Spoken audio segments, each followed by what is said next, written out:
শিক্ষা আইন 2024 নামৰ এখন অতি সৰু এখন আইন আনিছো য'ত মই একদম সৰু কেইটামান কথা এই আইনখনৰ জৰিয়তে অসমত এছাৰ্টিন নিশ্চয়তা প্ৰদান কৰিবৰ কাৰণে ব্যৱস্থা ল'বৰ কাৰণে এই বিলখন আনিছো বিলখনৰ মই খুব চমুকে কৈ দিওঁ যে আমাৰ এলপি স্কুল এখনত 5টাৰ পৰা 6টা ক্লাছ থাকে কিন্তু এলপি স্কুল এখনত কেতিয়াবা এজন শিক্ষক থাকে নহলে বা দুজন শিক্ষক থাকে এতিয়া 6টা ক্লাছত এজন বা দুজন শিক্ষকে পাঠদান কৰোৱাটো কেতিয়াও সম্ভৱপৰ নহয় একেটা ঠাইতে আমি দেখো যে একেলগতে এটা হলত 6টা ক্লাছ থাকে আৰু সেই 6টা ক্লাছ যেতিয়া চলি আছে সেই 6টা ক্লাছ চলি থাকোতে আমি দেখো যে মাত্ৰ দুজন টিচাৰে পঢ়াই থাকে আৰু 4টা ক্লাছে হাল্লা হুলস্থুল কৰি থাকে তাৰ ফলস্বৰূপে যি গুণগত শিক্ষা প্ৰদান কৰিব লাগে সেই গুণগত শিক্ষা প্ৰদান কৰা নহয় সেইকাৰণে এই বিধেয়কৰ জৰিয়তে আমি ক'ব খুজিছো যে এখন বিদ্যালয়ত যেটা শ্ৰেণী আছে প্ৰধান শিক্ষকক বাদ দি সীমান্ত শ্ৰেণীত সীমানজন শিক্ষক নিযুক্তি দিয়াৰ ব্যৱস্থা কৰিব লাগে এটো হল প্ৰথম কথা এটো এলপি স্কুল বিলাকৰ কাৰণে আমি কৈছো 2 নম্বৰ মাধ্যমিক বিদ্যালয় বিলাকৰ কাৰণে আমি কৈছো যে এখন বিদ্যালয়ৰ শিক্ষকৰ সংখ্যা প্ৰধান শিক্ষকক বাদ দি বিদ্যালয়খনত থকা বিষয়বিলাকৰ সংখ্যাতকৈ কম নহব অৰ্থাৎ সেই বিদ্যালয়খনত যিমান বিষয় আছে এখন হাই স্কুল বা হায়াৰ সেকেন্ডাৰী সেই বিদ্যালয়খনত যিমান সাবজেক্ট আছে যেনেকৈ ধৰক আমাৰ আৰ্ট সাবজেক্ট বুলি কয় সমাজ অধ্যয়নো একজন টিচাৰে পঢ়ুৱায় ইংৰাজীও একজন টিচাৰে পঢ়ুৱায় অসমীয়া সাহিত্য একজন টিচাৰে পঢ়ুৱায় এজন টিচাৰে গোটেইবিলাক পঢ়ুৱাব লাগে আমি কৈছো যে সাবজেক্ট যদি আছে প্ৰত্যেকটো সাবজেক্টৰ ওপৰত এজন শিক্ষক অন্তত এখন বিদ্যালয়ত থাকিব লাগে তেতিয়াহে প্ৰকৃত অৰ্থত গুণগত শিক্ষা এজন ছাত্ৰ ছাত্ৰী লাভ কৰাটো সম্ভৱপৰ হয় তাৰপাছত কৈছো যে বিদ্যালয়খনত শিক্ষকৰ সংখ্যা সকলো ষ্ট্ৰীমৰে প্ৰতিটো বিষয়ৰ বিশেষ জ্ঞান থকা শিক্ষক নিযুক্তি দিব লাগে আৰু প্ৰত্যেকখন প্ৰাথমিক মাধ্যমিক শিক্ষাত হিন্দী শিক্ষকৰ নিয়োগ কৰাটো ব্যৱস্থা গ্ৰহণ কৰিব লাগে আমাৰ বহুত স্কুলত এতিয়াও হিন্দী শিক্ষক নাই গতিকে হিন্দী শিক্ষকো নিয়োগ কৰাৰ ব্যৱস্থা কৰিব লাগে আনহাতে শিক্ষকসকলে যাতে খুব সুন্দৰ পাঠদান কৰে তাৰ কাৰণে শিক্ষকৰ প্ৰশিক্ষণ আৰু যোগ্যতা বৃদ্ধি কৰিবৰ কাৰণে বিভিন্ন ধৰণৰ ব্যৱস্থা ল'ব লাগে বুলি মই ক'ব খুজিছো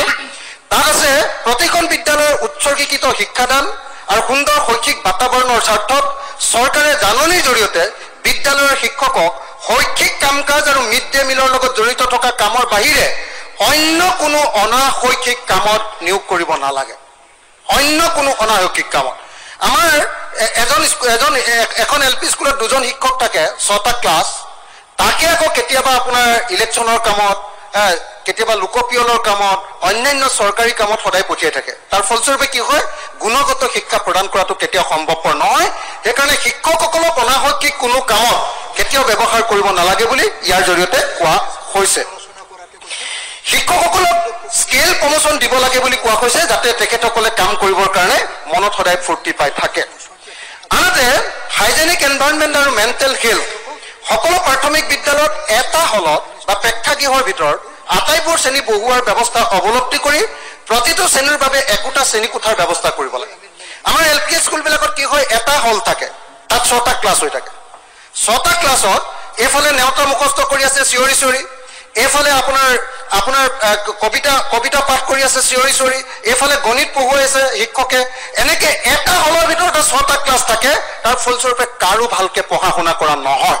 সেইকাৰণে আমি কৈছো যে গুণগত শিক্ষা যদি দিব লাগে প্ৰত্যেকখন এলপি স্কুল আৰু এমই স্কুলত এটা ক্লাছৰ কাৰণে এটা শ্ৰেণী কোঠাৰ ব্যৱস্থা কৰাটো বাধ্যতামূলক হ'ব লাগে নহলে কেতিয়াও গুণগত শিক্ষা প্ৰদান কৰাটো কেতিয়াও সম্ভৱপৰ নহয় টয়লেট বিশুদ্ধ খোৱা পানী চাফ চিকুণ আৰু আকৰ্ষণীয় মুকলি ঠাই লাইব্ৰেৰী খেল ধেমালিৰ সামগ্ৰী আৰু আনন্দৰ বাবে প্ৰয়োজনীয় অন্যান্য সম্পদ যোগান ধৰিব লাগে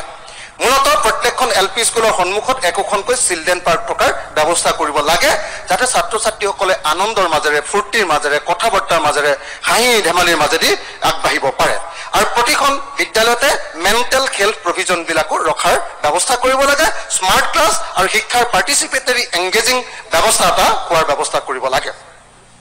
আমি সেকশন হাতত আনিছো যে সকলো বিদ্যালয়ৰ খালী শিক্ষকৰ পদ পূৰণ হ'ব লাগে চালি শিক্ষকৰ পদটো পূৰণ কৰাটো অত্যন্ত গুৰুত্বপূৰ্ণ স্কুলত এতিয়াও বহুত খালী শিক্ষকৰ পদ আছে সেইবিলাক পূৰণ কৰাৰ ব্যৱস্থা কৰিব লাগে আনহাতে শিক্ষাৰ মাধ্যম এই সম্পৰ্কে আমি ক'ব কৈছো যে আন যিকোনো আইনত যি কথাই নাথাকক লাগিলে কিয় দশম শ্ৰেণী পৰ্যন্ত শিক্ষাৰ মাধ্যম হ'ব ঘৰুৱা ভাষা মাতৃভাষা স্থানীয় ভাষা আঞ্চলিক ভাষা লগতে ইংৰাজী ভাষাৰ লিখা আৰু কথোপকথনত যথেষ্ট গুৰুত্ব আৰোপ কৰা হ'ব এই আইনখনৰ জৰিয়তে সেই নিশ্চয়তা প্ৰদান কৰিব খোজা হৈছে ৰাজ্যখনৰ বিভিন্ন জনগোষ্ঠীৰ ভাষা শিকাটো গুৰুত্ব আৰোপ কৰিবৰ কাৰণে ইয়াত কোৱা হৈছে ৰাজ্য চৰকাৰে আনন্দৰে সৈতে আৰু নতুন নতুন আৱিষ্কাৰৰ মাধ্যমেৰে শিক্ষা প্ৰদানৰ ব্যৱস্থা কৰিব লাগে ৰাজ্য চৰকাৰে গেজেট নটিফিকেশ্যনৰ জৰিয়তে এই আইন কাৰ্যকৰী কৰিবলৈ ব্যৱস্থা গ্ৰহণ কৰিব শ্ৰদ্ধেয় উপাধ্যক্ষ ডাঙৰীয়া অকমান ৰ'ব না দাদা শ্ৰদ্ধেয় উপাধ্যক্ষ ডাঙৰীয়া আজি এই বিধেয়কখনৰ জৰিয়তে দ্য আছাম কোৱালিটি এডুকেশ্যন বিল 2024 অসম গুণগত শিক্ষা আইন এই আইনখনৰ বিধেয়ক 2024ৰ জৰিয়তে আমি মূলতঃ অসমৰ শিক্ষা খণ্ডত চলি থকা সকলোৰে বাবে শিক্ষা আৰু লগতে গুণগত শিক্ষা এই দুইটা বস্তুকে আচলতে ইয়াত উপস্থাপন কৰিছো আৰু তাৰ কাৰণে মূলতঃ ইনফ্ৰাষ্ট্ৰাকচাৰটো যাতে আন্তঃগাঁথনিটো যাতে তৈয়াৰ কৰা হয় তাৰ কাৰণে এই বিধেয়কখনৰ জৰিয়তে একেবাৰে কম কথা আৰু বেছি অবিলাসী আঁচনি নিদিয়াকে মিনিমাম যেনেকৈ আমি কৈছো যে টয়লেটটো মিনিমাম টাইলছ লগোৱা হ'ব লাগে আৰু টয়লেটটো চাফা কৰাৰ কাৰণে সদায় মানুহ থাকিব লাগে আৰু ছোৱালীসকলৰ কাৰণে আমাৰ ছাত্ৰীসকলৰ কাৰণে উপযুক্ত যিটো ব্যৱস্থা থাকিব লাগে টয়লেটত সেই টয়লেটৰ ব্যৱস্থাখিনি থাকিব লাগে তেওঁলোকৰ মাহেকীয়াকে ধৰি সেই যিবিলাক সমস্যা আছে সেই সকলোবিলাক সমস্যাৰ কাৰণে আজিকালি যিবিলাক মেণ্ডেটৰী কৰি দিছে সেইবিলাক ব্যৱস্থা থকাৰ ব্যৱস্থা কৰিব লাগে আমি দেখিছো যে অসম চৰকাৰে এতিয়া ডাঙৰকৈ একোখন স্কুল বনাবৰ কাৰণে 8 কোটি টকা বা 10 কোটি টকা বা 14 কোটি টকালৈকে দিয়াৰ ব্যৱস্থা গ্ৰহণ কৰিছে কিন্তু দেখা গৈছে যে এখন স্কুলত যদি 14 কোটি টকা 8 কোটি টকাৰে ভাল বিল্ডিং বনাই খুব ভাল কথা সব স্কুল তেনেকৈ কৰিব পৰা হলে ভাল আছিল কিন্তু মোৰ এনেকুৱা বিশ্বাস যে অকল এখন বা দুখন স্কুলত তেনেকুৱা ডাঙৰ বিল্ডিং বনোৱাতকৈ যদি সেই সমষ্টিটোত তেনেকুৱা এই যে 4খন বা 2খন স্কুল দিছে তাৰ পইচাখিনিয়ে যদি তাৰ গোটেই স্কুলবিলাকৰ ইনফ্ৰাষ্ট্ৰাকচাৰখিনি বনাই দিলেহেঁতেন তেতিয়াহ'লে আমি এটা গুণগত শিক্ষাৰ পিনে যাব পাৰিলোহেঁতেন শিক্ষকসকলক যদি নিয়মীয়াকৈ প্ৰশিক্ষণৰ দিয়াৰ ব্যৱস্থা গ্ৰহণ কৰিলেহেঁতেন আৰু একদম লেটেষ্ট একদম পৃথিৱীৰ শেহতীয়া যিবিলাক টেকনলজি তেওঁলোকৰ লগত শিক্ষকসকলক সেই জ্ঞানবিলাক দি যাতে শিক্ষকসকলে একদম আমাৰ গাঁৱৰ ভিতৰতো যাতে আমেৰিকাৰ নিচিনাকৈ এটা শিক্ষা লাভ কৰিব পাৰে একদম আপ টু ডেট শিক্ষা এটা শিক্ষকজনক যাতে বছৰত এবাৰমান ট্ৰেইন দিয়াৰ ব্যৱস্থা আৰু ভালকৈ ক্লাছ হৈছে নে তাৰ ইনস্পেকশ্যনৰ ব্যৱস্থা তাৰ ব্যৱস্থা গ্ৰহণ কৰিবলৈ মই আকৌ এটা ৰিপিট কৰি সামৰণি মাৰিব কৈছোঁ সেইটো হ'ল 6টা ক্লাছত 6জন শিক্ষক দিবই লাগে তাতকৈ এজনো কম শিক্ষক হোৱাকৈ এজনীয়া বা দুজন এতিয়া কিন্তু কৈ আছে কি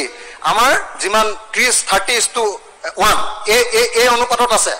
কিন্তু এখন স্কুলত যদি 60জন ল'ৰা আছে দুজন শিক্ষক দিলে 6টা ক্লাছ কেনেকৈ চলাব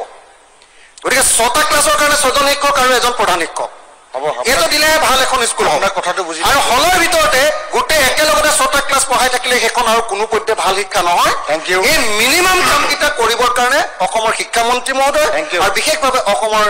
আমাৰ দীৰ্ঘকালৰ শিক্ষামন্ত্ৰী আৰু বৰ্তমানৰ মুখ্যমন্ত্ৰী মহোদয় এই ব্যৱস্থাখিনি গ্ৰহণ কৰিবৰ কাৰণে মই যিহেতু বিৰোধী পক্ষৰ বিধায়ক এইখন হয়তো মোৰ জৰিয়তে কেতিয়াও গ্ৰহণ কৰাটো সম্ভৱ নহয় তেখেতসকলে কেতিয়াও আমাক ভোট নিদিব সেইকাৰণে এই বিলখনকে বা অন্য ভাষাতে হ'লেও ইয়ালৈকে এই বিলখন উত্থাপন কৰি আমাৰ চৰকাৰী পক্ষই এই বিলখনৰ ওপৰত আলোচনাৰ ব্যৱস্থা কৰি এই বিলখন পাছ কৰি আমাৰ শিক্ষা ব্যৱস্থাটোৰ আন্তঃগাঁথনি তৈয়াৰ কৰি গুণগত শিক্ষাৰ মান নিশ্চিত কৰিব লাগে বুলি মই আহ্বান জনাই মোৰ বক্তব্য সামৰণি কৰিছোঁ